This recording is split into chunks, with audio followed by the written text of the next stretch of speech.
அன்பு சொந்தங்களே, நமது மேடையில் அமர்ந்திருக்கும் நமது கட்சி நிர்வாகிகளே, பொறுப்பாளர்களே, அனைவருக்கும் முதற்கண் வணக்கம். இதுவரையிலும் எந்த ஒரு அரசியல் கட்சியும் செய்திடாத பல சாதனைகளை நம்மளுடைய கட்சி செய்ய போகிறது. அனைத்து பொதுமக்களுக்குமே எது தேவை எது தேவையில்லை என்று அறிந்து அவர்களுக்கு ஏற்ற மாதிரி சிறப்பான முறையில் செய்யக்கூடிய நம்மளுக்கு ஒரே ஒரு கட்சி, ஒரே ஒரு அரசியல் கட்சி என்று சொல்லலாம்.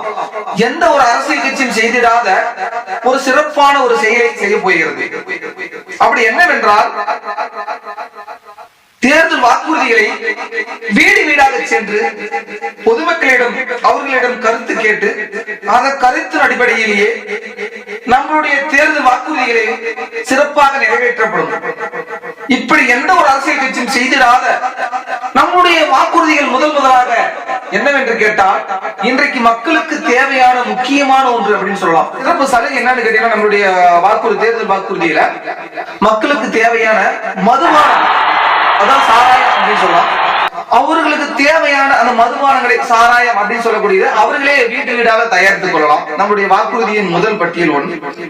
பட்டியல் நம்பர் 2, பெண்களுக்கு தேவையான அனைத்து மளிகை பொருள் வந்து அவங்க தேவையான அனைத்து பொருளுமே நம்மளுடைய கட்சி ஆட்சிக்கு வந்தால் வீடு வீடாக சென்று டோர் டெலிவரி செய்யப்படும்.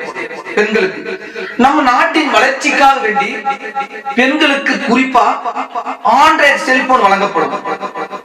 அது மட்டும் அல்லாமல் இப்ப இன்றைக்கு வந்து கல்வி அப்படின்னு சொன்ன உடனே இளைஞர்கள் வந்து பாத்தீங்கன்னா, கல்வி அப்படின்னு சொன்னா ஒரு தரமான கல்வி எப்படின்னு கேட்டீங்கன்னா, எல்கேஜில இருந்து காலேஜ் வரைக்கும் நம்மளுடைய அரசியல் செலவை ஏற்றுக்கொள்ளும், சிறப்பாக படிக்க வைக்கப்படும்.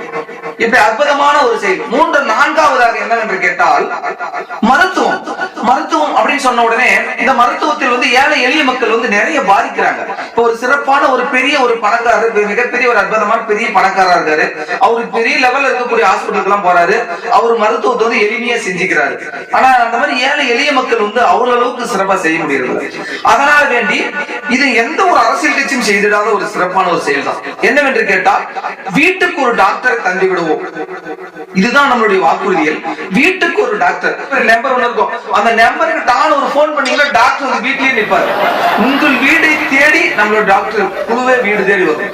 இந்த மாதிரி பல்வேறு அம்சங்களை வந்து நம்முடைய தேர்தல் வாக்குறுதிகளில் வைத்திருக்கின்றோம். அதுக்காக வேண்டிதான் இந்த சிறப்பான இந்த கூட்டத்தை வந்து சிறப்பாக செய்து முடித்த அனைத்து கட்சிகளுடைய நிர்வாகிகளுக்கும் பொறுப்பாளர்கள் அனைவருக்கும் இருதரம் கூட்டி, ஐயா கூட்டத்துல பேசுனீங்க, இந்த வாக்குறுதிகளை மக்களுக்கு நிறைவேற்றுவீங்களா? என்ன புரியாத மனுஷனா இருக்கிற ஐயா? அதுக்காக நாங்களா போய் அரசியல் காலேஜ்ல படிச்சு சேர்ந்திருக்க போயா? ஐயா என்னையா சொல்றீங்க? அரசியல் காலேஜ்ல படிச்சிருக்கீங்களா? அப்படி ஒரு காலேஜ் எங்கேயா இருக்குது? ஏங்க எப்படி விளையாடுறீங்க? நீங்க படிக்காத ஒரு கை நாட்டுன்னு சொன்னாங்க, அதுதான் அரசியல் காலேஜ். இந்த அரசியல்வாதிகளை சாதாரணமா எடை போடாத. சூழ்நிலைக்கு ஏத்த மாதிரி யாருகிட்ட ஒட்டணும், யார வெட்டணும் அப்படிங்கிறது எங்களுக்கு தெரியும். இங்க பாரியா, இந்த உலகத்திலேயே பணம் படித்த தொழில் 4 தான். அது என்னன்னு உனக்கு தெரியுமா? நம்பர் 1 அரசியல், நம்பர் 2 விளையாட்டு, நம்பர் 3 சினிமா, நம்பர் 4 அதுதான் பிளாட். ஏழை விவசாயிகளை ஏமாத்தி பிளாட்டுங்கிற பேர்ல வந்து போட்டு நீ கோடிக்கணக்கில் சம்பாதிக்கிறாங்களே, அடுத்தபடியா இப்ப பிளாட்னு ஒண்ணு சொல்லி 4ஆவதா ஒரு தொழிலை கொண்டாண்டாங்கய்யா. இந்த 4 தொழில தய பணம். அதனாலதான் நான் அரசியலை தேர்ந்தெடுத்திருக்கேன். என்னையா சொல்றீங்க? நீங்க அரசியலுக்கு வந்தது நம்ம மக்களுக்கு எல்லாம் நல்லது செய்யணும்னு தான் நினைச்சேன். கடைசியா அரசியல ஒரு தொழில்னு சொல்றீங்களா? நீ என்னையா பேசுற? ஒரு சாதாரண வியாபாரி கூட விவசாயிகிட்ட 5 ரூபாய்க்கு ஒரு பொருள் வாங்கி 50 ரூபாய் லாபம் சம்பாதிக்க நினைக்கிறான். ஆனா நாங்க கோடிக்கணக்கில் பணத்தை போட்டுட்டு நாங்க என்ன சும்மா ராமம் போட்டுட்டு போறதா? யோ இன்னும் ஒரு கொஞ்ச நாளையில பாரியா, நாட்டியே நாங்க அடமான வைக்க போறோங்க. யோ ஏன் அதையும் பேசி என்ன கடுப்பேத்துற? நாளைக்கு நான் வேற மக்களை சந்திக்கணும், தேர்தல் வாக்குறுதிகளை ரெடி பண்ண வேணாம். வயா போல லேட் ஆகுது. வயா. வணக்கம். மறக்காம நம்மளை பார்த்து நேரடியா பார்த்து நிறைய தேர்தல் வாக்குறுதிகள்லாம் நிறைய நம்மளுடைய கட்சியின் சார்பாக சிறப்பா செய்யறதுக்காக தான் வந்திருக்கோம். ஐயா வணக்கம் ஐயா. வணக்கம் வணக்கம் தம்பி, நல்லா இருக்கியாப்பா? நல்லா நல்லா இருக்கீங்க. ரொம்ப நாள் ஆச்சு பார்த்து. அப்பா அம்மா சௌக்கியமா? இப்படி கேட்டீங்கய்யா. என்னையாச்சு? இப்படி கேட்டீங்கய்யா. ஏயா ஏயா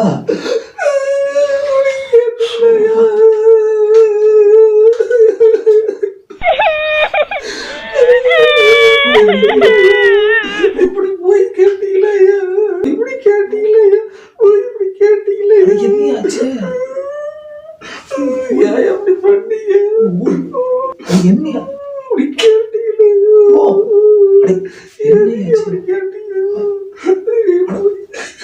ஓ, ஏன் இப்படி பண்ணீங்க? யோ யோ யோ யோ யோ நில்லியா நில்லியா யோ, ஏன் அப்படி கத்துற? அட பாவி மனுஷா, நான் ஓடி போயிடலானே பாத்தியா? எதுக்கு நான் என்னையா உன்னை கேட்டுறேன்? ஏயா யோ, அப்பா அம்மா சௌரியமானு கேட்டதுக்கு இப்படி அழுகுறியா? ஐயா, எங்க அப்பா அம்மா செத்து 5 வருஷம் ஆகுதுயா. இப்பதான் நீங்க வந்திருக்கீங்க. எங்க அப்பா அம்மால திருப்பி எங்களை ஞாபகப்படுத்திட்டீங்க. ஐயா, அட பாவி, என்னடா ஓடித்தான் போயிருந்த அழுகுறானே திரும்பவும். மறந்து போய் தான் அப்பா அம்மா ஞாபகப்படுத்திட்டீங்களா? அப்படியே அப்பா இந்த இடத்துல இருந்தா நமக்கு ஆபத்துரா சாமி. நாம எஸ்கேப்.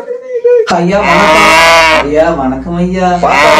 கேட்ட மனுஷனால தெரியுது, ஒரு படிக்காத ஒரு பாமர மக்கள் நீங்க. உங்களை மாதிரி உள்ளவங்கிட்ட நேரடியா கருத்து. ஐயா உங்களுடைய கருத்து என்ன? ஐயா அந்த ஏழை விவசாயியோட கோரிக்கை ஏத்துக்குவீங்களா ஐயா? சொல்லுங்க, ஏத்துக்கலாம். ஐயா நம்ம நாட்டுல எதுக்காக ஐயா சாராய கடை எல்லாம் திறந்து வச்சிருக்காங்க? வருமானத்துக்காக தான். ஐயா அரசுக்கு வருமானம் இருந்தாலும் திறந்து வச்சிருக்குது. ஐயா எங்களை மாதிரி இருக்கிற விவசாயிகளுக்கு வருமானம் இல்லையா? ஐயா நம்ம நாட்டுல முதுகெலும்பே விவசாயம் தான் சொல்றாங்க. எங்களுக்கு எல்லாம் முதுகுல எலும்பே இல்லையா? விவசாயிகளுக்கு எல்லாம் எங்களுக்கு எலும்பே இல்லையா? எங்களுக்கு கஷ்டம் மட்டும்தான் மிச்சம், வேற ஒண்ணும் மிச்சம். நம்ம அரசாங்கத்துக்கு வருமானம் இல்லைன்னு சொல்லித்தாயா சாராய கடை திறந்து வச்சிருக்குது, மக்களுக்கு தேவைன்னு சொல்லி. ஐயா நான் கேக்குறேன், எல்லாம் தப்பா நினைக்காதீங்க ஐயா. உங்களுடைய வாக்குறுதி சட்டத்துல எங்களுக்கு கொஞ்சம் மாத்தி கொடுங்க ஐயா. ஐயா அரசே சனம் சம்பாதிக்கிறதுக்கு வழியில நம்ம மக்களுக்கு தேவைன்னு சொல்லி சாராய கடை திறந்து வச்சிருக்குது ஐயா. ஐயா நாங்களும் விவசாயம் செய்யறோம் ஐயா. எங்களுக்கும் கஞ்சா நாங்க ஒண்ணு தனியெல்லாம் வளர்த்தல ஐயா, இயற்கையா வர்றது கஞ்சா செடி தெரியுமில்லையா? கஞ்சா, அந்த கஞ்சா எங்களுக்கு ஆளுக்கு ஒரு 2 செலவு நாங்க வச்சு விவசாயம் பண்ற மாதிரி எங்களுக்கு உங்க வாக்குறுதியில கொஞ்சம் சேர்த்துக்காங்க ஐயா. நாங்க பெருசாலாம் ஒண்ணும் கேட்கலீங்க ஐயா. எங்களுக்கு விவசாய நாட்டுல நாங்களாம் ரொம்ப நல்லிவடைஞ்சு செத்துட்டு இருக்கிறோம் ஐயா. எங்களுக்கு தேவை ஒரு 2 செலவு மட்டும் எங்களுக்கு கஞ்சா வளர்த்துறதுக்கு அரசு பர்மிஷன் கொடுத்து, நீங்க எங்களுக்கு எந்த பர்மிஷன் எந்த பாதுகாப்பு கொடுக்கலாம்னு பரவாயில்லையா, எங்களுக்கு ஒரு பர்மிஷன் கொடுத்தீங்கன்னா நாங்க அதை வச்சு வித்து ஏதோ அப்படி 10 வித்து சம்பாதிச்சு வயிற்று கழுவிக்குமே ஐயா. நம்ம அரசாங்கமே மதுபானம் போதை தயா கொடுக்குது, நாங்களும் ஒரு போதை தயா கொடுக்குறோங்க ஐயா. அரசு செயற்கையா செய்து ஐயா, நாங்க இயற்கையா தயா கொடுக்குறோங்க. அதனால ஐயா எங்க வாக்குறுதியை மறக்காம கொஞ்சம் ஏத்துக்காங்க ஐயா. ஏத்து கட்டாயம் உங்க வாக்குறுதியை சேர்த்து எங்களை வாழ வைங்க ஐயா. அப்படியா தம்பி? வணக்கம் ஐயா. வணக்கம் ஐயா. ரொம்ப படிச்ச பையன் போல தெரியும். என்னுடைய கருத்து என்னப்பா தம்பி? இது அப்படியே நம்மளுடைய தேர்தல் வாக்குறுதியில சேர்த்த போறேங்க ஐயா. உங்களை ஒரு சில கேள்வி நான் கேட்கலாம் ஐயா. ஐயா ஆங்கிலேயர் ஆட்சி காலத்துல அவங்க ஏதோ ஒரு சில டேம் எல்லாம் கட்டி திறந்து வச்சாங்க. நம்மளுடைய காமராஜர் ஐயா காலத்துல கல்வி கண்ணை திறந்து வச்சாரு. இந்த 50 ஆண்டு அரசியல்வாதிகள் எல்லாமே நல்ல கண்ணை திறந்து பார்த்து நல்ல பணம் ரொம்ப சம்பாதிச்சாங்க ஐயா. நம்ம நாட்டுல இருந்த நெல் களஞ்சியம் இப்ப நம்ம பக்கத்து மாநிலத்துக்கு போயிடுச்சு. அது உங்களுக்கு தெரியுமா ஐயா? ஏன்னு கேட்டா அங்க வரக்கூடிய தண்ணி எல்லாம் அவங்களுடைய ஏரி குளம் குட்டை கிணறு அப்படின்னு சொல்லக்கூடிய எல்லாத்துக்கும் நிரப்பி விவசாயிகளுக்கு தேவையான தண்ணீரை வேண்டாம் அளவுக்கு வழங்குறாங்க ஐயா. நம்மளுடைய அண்டை மாநிலத்துல சிறப்பான ஒரு சட்டம் இருக்கு விவசாயிகளுக்காக. அது என்ன சட்டம் உங்களுக்கு தெரியுமா? அதுதான் அக்கர்ம சக்கரம் அப்படிங்கிற ஒரு அற்புதமான ஒரு சட்டம். அப்படின்னா என்ன? ஒருத்தர் திருட்டுத்தனமா பயன்படுத்தக்கூடிய அந்த கரண்ட அந்த அதிகாரிகள் பார்த்து அவனை புடிச்சிட்டா அவனுக்கு குறைஞ்சபட்சம் ஒரு 5000 10,000 ஃபைன் போட்டு அந்த அக்கிரமமா திருட்டுத்தனமா போடப்பட்ட அந்த கரண்ட்டுக்கு அவங்க வந்து சக்கரம் அப்படின்னு சொல்லி அந்த வந்து சர்வீஸ் ஃப்ரீயா கொடுத்துட்டு போயிடுறாங்க. நம்ம நாட்டுல இருக்கக்கூடிய ஒரு விவசாயி தன்னுடைய வெள்ளாம காஞ்சிட்டு இருக்குதே, நம்மளால பண்ண முடியலையேன்னு சொல்லிட்டு ஒரு திருட்டுத்தனமா ஒரு கொக்கியை போட்டு கரண்ட திருடிட்டான்னு வச்சுக்காங்க நம்ம நாட்டுல. அவனை அப்ப அந்த ஈப்ளைன் அந்த கரண்ட் சம்பந்தப்பட்ட அதிகாரிகள் அவனை புடிச்சிட்டு விவசாய பிடிச்ச உடனே அந்த விவசாயி மேல் குறைஞ்சது ஒரு 1 லட்சம் 2 லட்சம் ஃபைனை போட்டு அந்த விவசாயம் ஒழிச்சிடுறாங்க. நம்மளுடைய அண்டை மாநிலம் ஏன் நெல்களஞ்சியமா மாறிச்சு, ஏன் நம்மளுடைய நாடு நெல்களஞ்சியமா அழிஞ்சிச்சு அப்படிங்கிறதுக்கான காரணம் தெரிஞ்சுக்கிட்டீங்களா? நம்ம நாட்டுல இருக்கக்கூடிய விவசாயிங்க இன்றைக்கும் அழிஞ்சுக்கிட்டு தான் இருக்காங்க. எங்கே போன மாயா தம்பி சிறப்பான தகவல்லாம் சொல்லியிருக்காரு. இதை மறக்காம நம்ம நோட் பண்ணிவையே. நம்மளுடைய தேர்தல் வாக்குறுதியில கட்டாயம் இதை நம்ம சொல்லி ஆகணும். ரொம்ப நன்றி தம்பி, சிறப்பா சொன்னீங்க. நன்றி, வணக்கம். உங்கள் அரசியல்வாதி, உங்கள் மேட்டூர் ஐயப்பன்.